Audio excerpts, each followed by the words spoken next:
Hello and welcome to Sounding Board, a community access television production of Seroptimus International of Novato. My name is Madeline Peters, and I have two very lovely guests here who are my colleagues from Dominican University, Elizabeth Truesdell and Rebecca Birch. And I'll have them introduce themselves in a bit.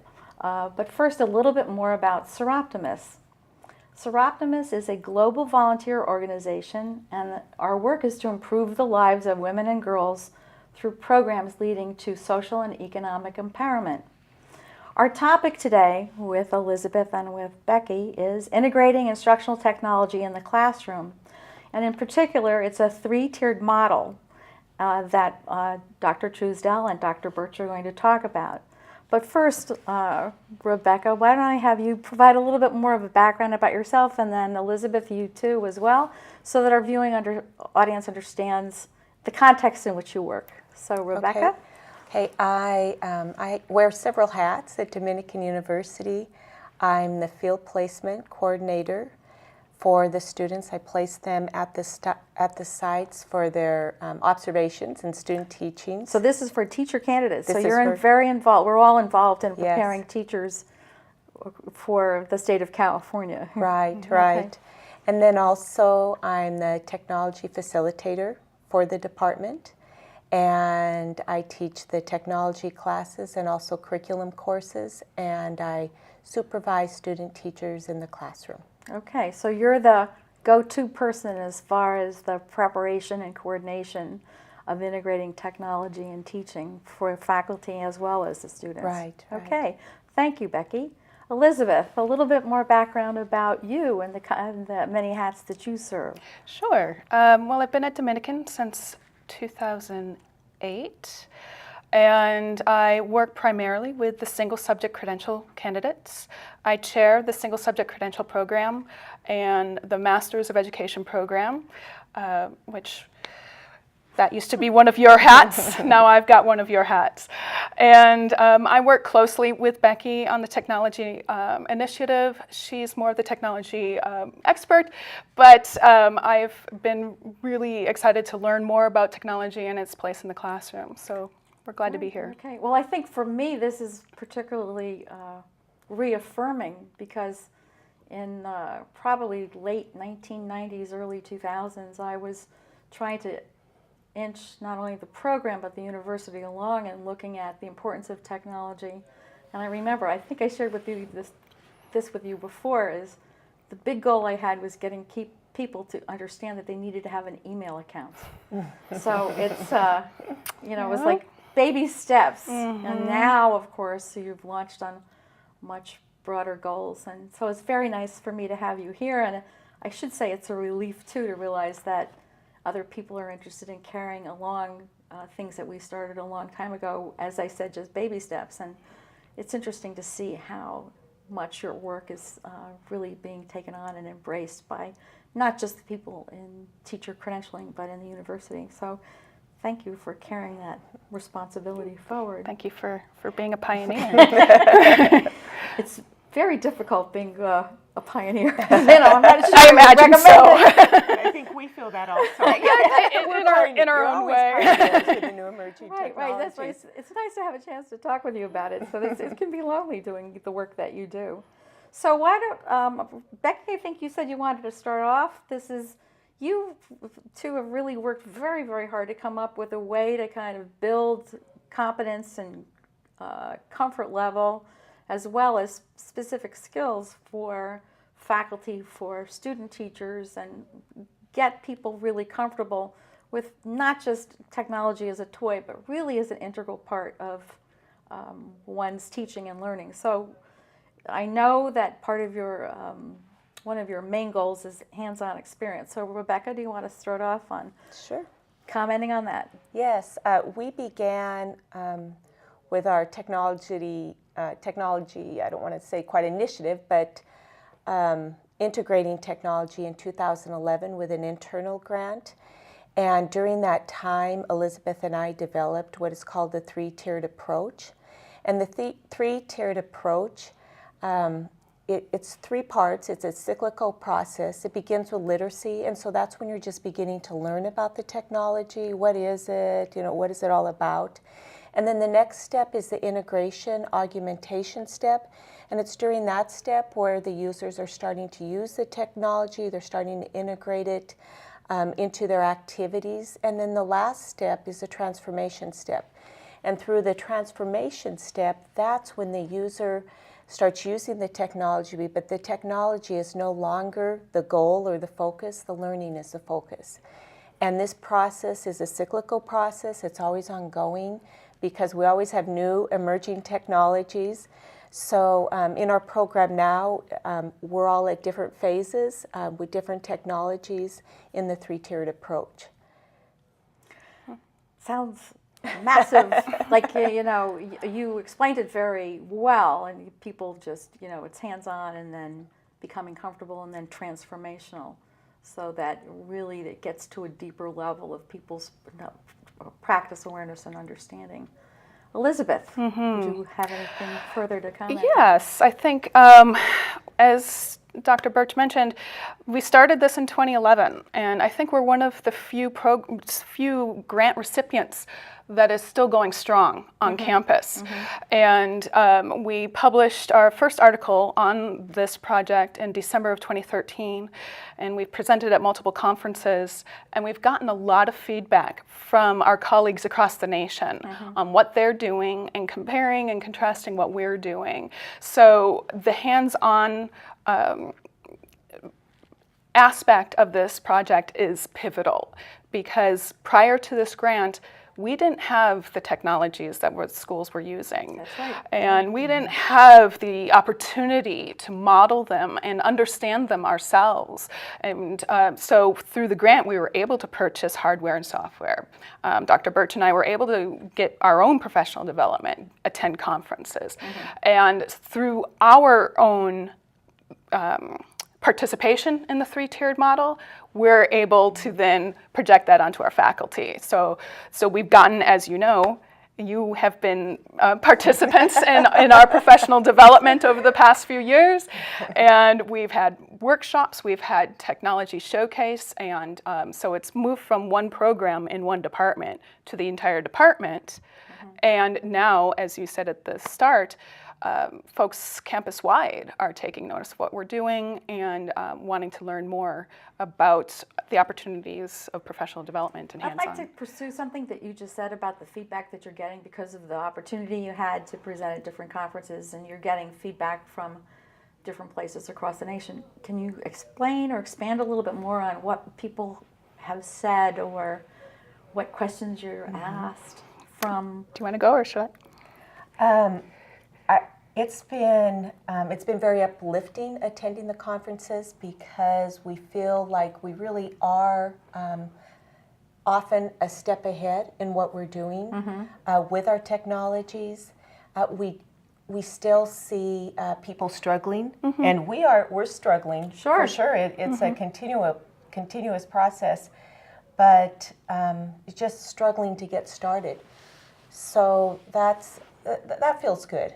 It seems like that must be the nature of your work, though. And you mentioned the technologies and getting them in and having the chance to work. It's like what I'm getting, or what I think I heard both of you allude to, is you're participants in this model yourself, because you need to have. There's things that are coming your way all the time. So I'm assuming these things that are coming your way all the time are new to you, so you need to understand and figure out and apply and scratch your head and go, oh, this isn't, that you go through those same kind of new steps that a person who's just in your class perhaps learning this for the first time experiences. Is that, am I? Yes, I mean, and so we're walking the walk, and there's no lecture involved in what we do. It's completely hands-on. And, our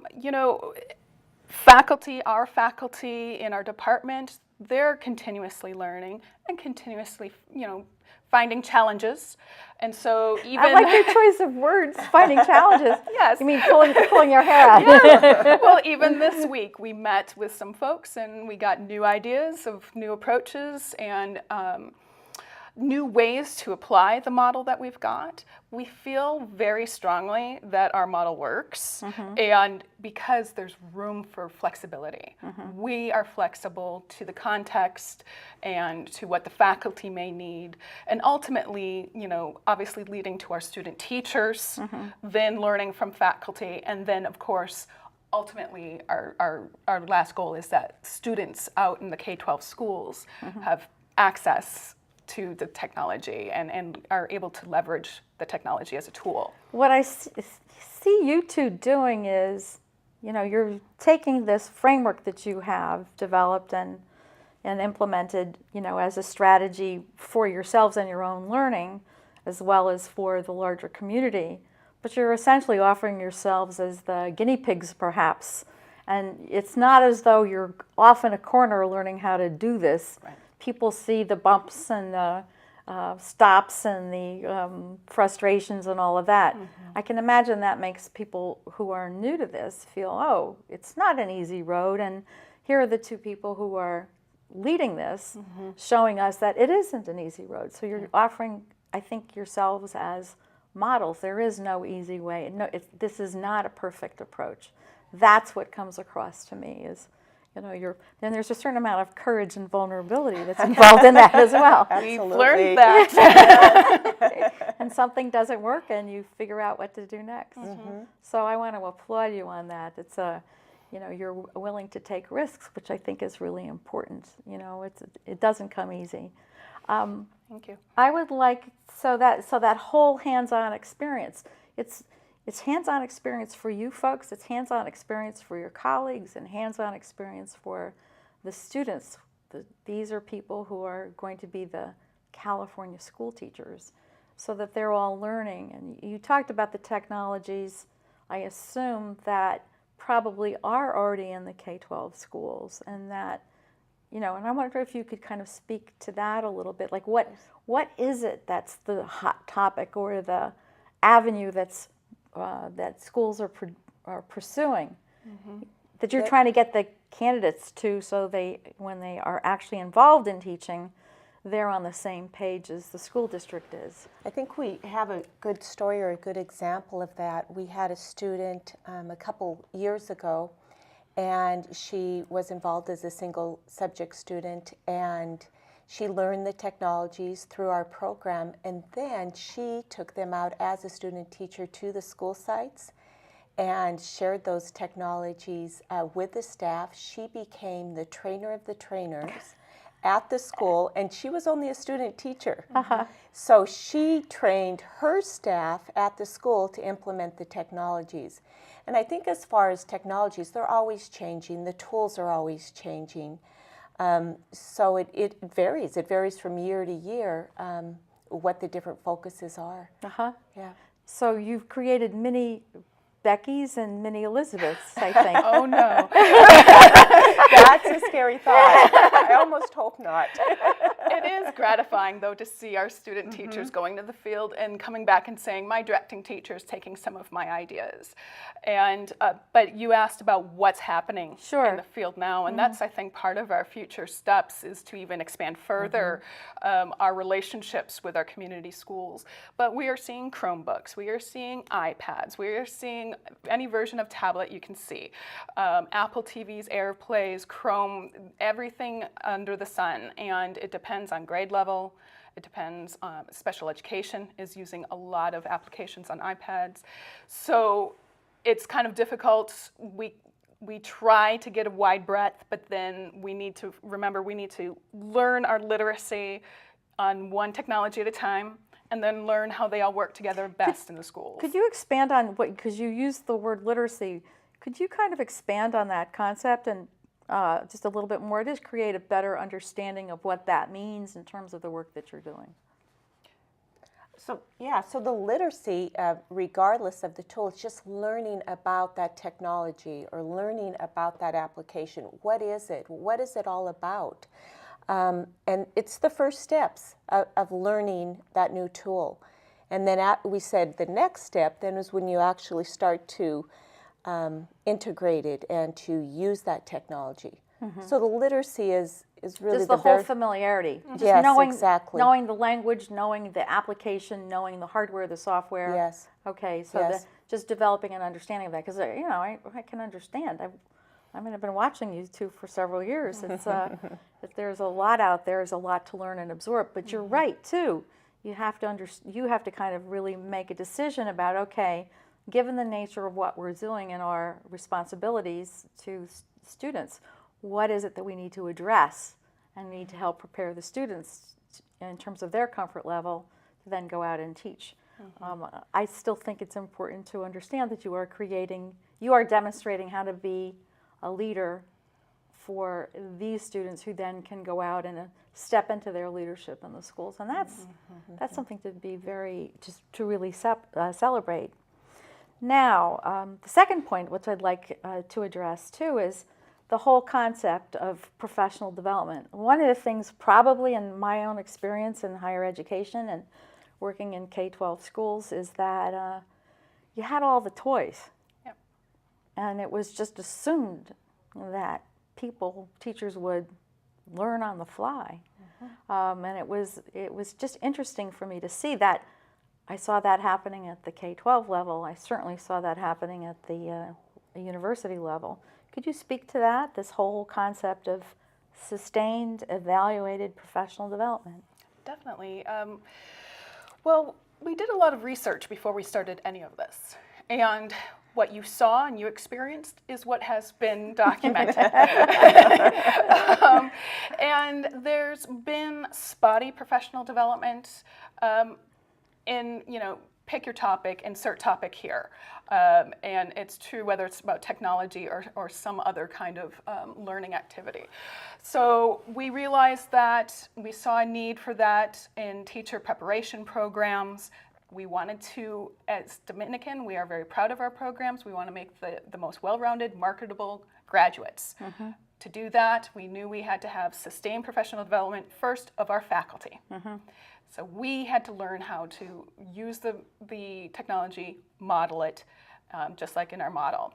And now we're looking outside. We're seeing our students, yes, they are graduating and they are leaders, but they're finding that their colleagues, some of the veteran teachers who might be eager to learn, might not have the opportunity to have that sustained and evaluated professional development. It's one of those one-day things and then go and try to do it, and then the technology gathers dust in the back of the room. So what we really want to do now, we feel that our future steps is our sustained professional development that we've been evaluating all along the way and adjusting as needed. We want to extend that out to schools. There exists a digital divide, even in Marin County, but across the city especially, and in northern counties, we want to find the schools that are in need and try to form partnerships with them so we can then provide professional development. Our student teachers can extend their leadership opportunities to provide professional development. And if they get hired there, they can continue the torch and continue that professional development. Well, what that suggests to me is that you have your three-tiered model, which is kind of in-house. It's more than in-house, obviously. It's sort of the structure of your thinking and your practice.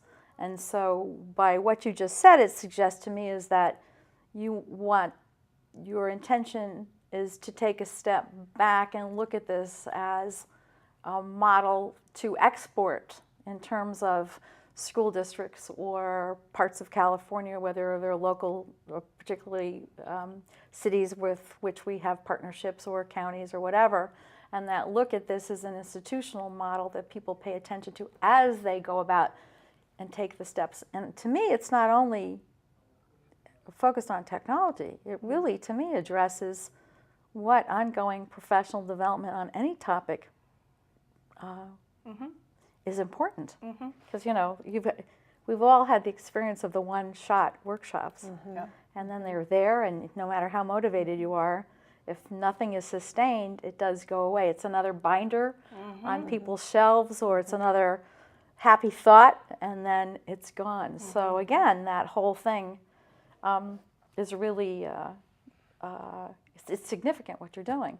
Becky, do you have anything more that you want to add? I mean, and please just, am I accurate in? Absolutely. And one thing I'd like to add is we are continually evaluating this.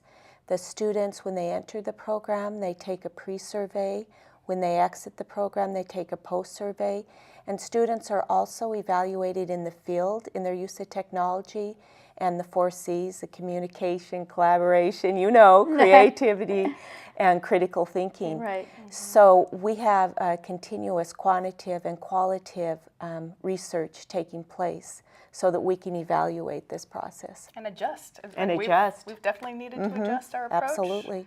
Well, again, that's an important concept for people to understand, is that nothing is fixed. I think people are they're always looking for the magic bullet. Okay, what's the program, what's the curriculum? Let me just follow this. And you forget that things are living and breathing, because you're dealing with living and breathing people. Right. And that whole adjustment and flexibility and critical lens. This is working, this isn't working. Maybe this is not the right approach. It's really interesting to have that kind of frame of mind. We have about 5 minutes left in our conversation. I would like you to address the other component, that whole concept of partnerships, and that's university and community partnerships. So can you expand on that a little bit? Sure, yeah. So currently we're looking into developing partnerships with Dominican University and outside schools, especially those that are diverse schools. As you had mentioned, so often the schools receive the technology but not the professional development, or if they do receive professional development, it's short-lived, and often the technology is not used to its fullest. So we're looking for different grants. We're applying for grants in order to develop this community and this partnership with the outside schools, so that we can offer professional development and have the best practices, so that we can share our best practices and share this with others, and also that our students can be involved and become leaders in this process. Well, and that builds like a certain momentum too. Right. It's not just something that happens within the certain context of a certain university, but then again is a partnership, involves engagement within the community and providing a service, a mutually beneficial service. It's kind of taking a leadership role and moving technology integration a little further in the whole teaching and learning process. And it seems to me from your attitude too, it's collective, so that you're willing to be the leaders of this, but you're also engaged in looking at what else is going on in communities and what do communities need to form a partnership, so that's not necessarily, I know the answer. Right. It's like, let's look at what we need to really kind of make this work. Anything else that you want to add in terms of the partnerships, Elizabeth? Well, I think, piggybacking on what you were just saying, there are some rock star teachers out there, and they're doing fabulous things. A lot of them are Dominican alum. How convenient. Not surprised. And so we've just started. We had a guest speaker come in last semester. We're going to have more come in for our workshops. So we're bringing those rock stars in, so we're learning from them as much as our students and our faculty can go out to the schools to help those who might need it. So we want to celebrate what's been working and learn from those professionals, and then have really deep conversations with them about their thoughts and, okay, where do we need to go? How can we best serve as a partner to you? And pinpointing those schools. I mentioned the digital divide before. That's a major problem. President Obama wanted all of our schools to be connected by 2016, and that's this year. That's this year, and the reality is that just hasn't been happening. And schools need, they're in need, because our 21st century learning landscape technology is a tool to leverage those 4 C's, and so that's, again, ultimately what we care about, why we're in education. We want our students to graduate and become the best teachers they can for those little kiddos in the seats.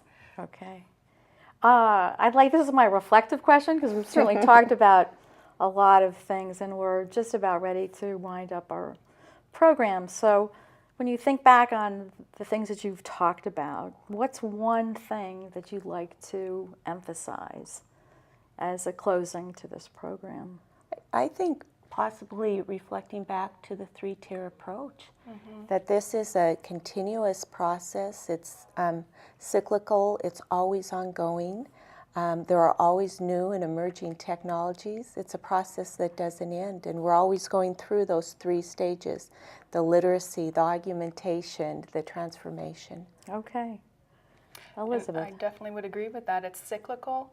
And also, it's so important that we remain flexible and listen to the needs of our students, our faculty. You know, you talked about taking risks.